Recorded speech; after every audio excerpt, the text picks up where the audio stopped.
मेरा पूरे परिवार की तरह है और बहुत छोटा सा है वार्ड मेरा।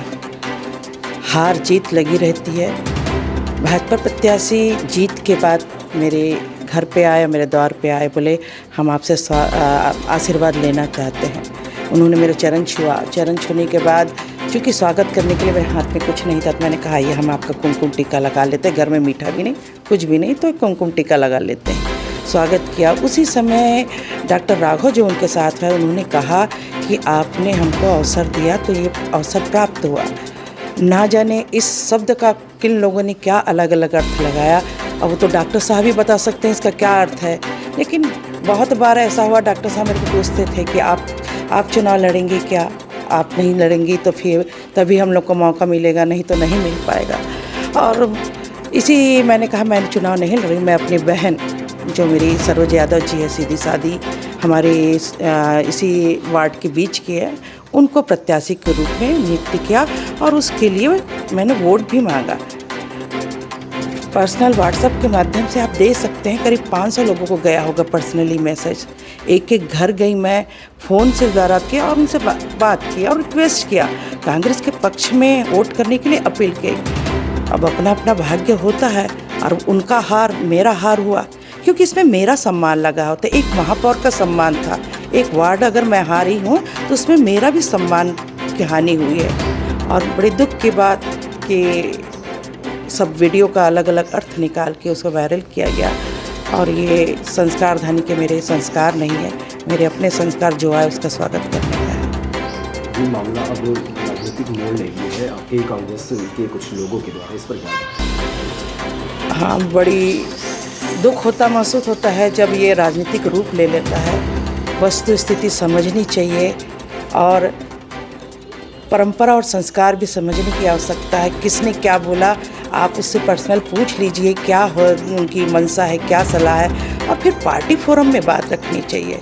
हमारे प्रत्याशी प्रतिनिधि ने पार्टी फोरम में बात न रख के प्रेस कॉन्फ्रेंस किया, बहुत गलत किया। यह अनुशासनहीनता की श्रेणी में आता है और इस अनुशासनहीनता पे कार्रवाई होनी चाहिए। ये वीडियो वायरल जो हो रहा है मैंने भी देखा है। मैं विस्तार में जाना चाहता हूँ।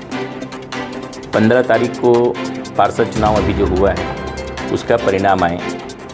परिणाम आने के बाद श्रुति लोकेश जैन जी हैं, विजय जुलूस निकालें। वो विजय जुलूस नागवानी मल्टी स्टोर से चालू हो करके पूरी इनकी रोड पे इनकी चलते रहें। रोड पे चलते चलते सभी से अभिवादन आभार व्यक्त करते हुए महापौर जी, पूर्व महापौर हेमा देशमुख जी के घर इनके आए। उनसे भी उनके जब दरवाजे में इनकी गए तो आए और जैसे एक संस्कृति होती है उन्होंने भी अपना स्वागत किया अपने ढंग से।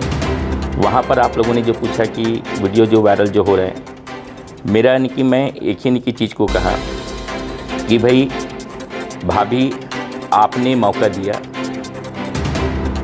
उसके कारण ये विजय प्राप्त हुआ। मौका देने का मतलब ये हुआ कि विगत 10 वर्षों से हेमा भाभी पार्षद थी, वर्तमान में महापौर भी थी। उसके पहले विगत 10 वर्षों से सुदेश देशमुख जी थे, वो भी इनकी महापौर के पद से थे। उनकी छवि इतनी अच्छी है कि कोई भी जो चुनाव लड़े उनके अगेंस्ट में वो जीत नहीं पाए। तो मेरा कहने का मतलब ये था, यदि हेमा सुदेश देशमुख के परिवार से या उनके घर से कोई भी चुनाव अगर लड़ते तो ये जीत दूसरे को हासिल नहीं होता, क्योंकि उनकी छवि उतनी अच्छी बनी हुई है, उनकी व्यवहार है, उनकी कुशलता है, एक दूसरे के साथ लेकिन की चलने वालों में से हैं। उसी के कारण ये भाव को मेरे को बोलना पड़ा। और मेरे बोलने का मतलब सिर्फ यही था कि वो चुनाव अगर चुनाव जीतते कि वो चुनाव लड़ते, दूसरे को मौका नहीं मिलता, क्योंकि व्यवहार कुशल हैं और उतने दिनों तक राजनीतिक छवि बना के रखे हुए हैं, जो छोटे से लेकर के बड़ों तक को अपने साथ में लेकर के चलते हैं।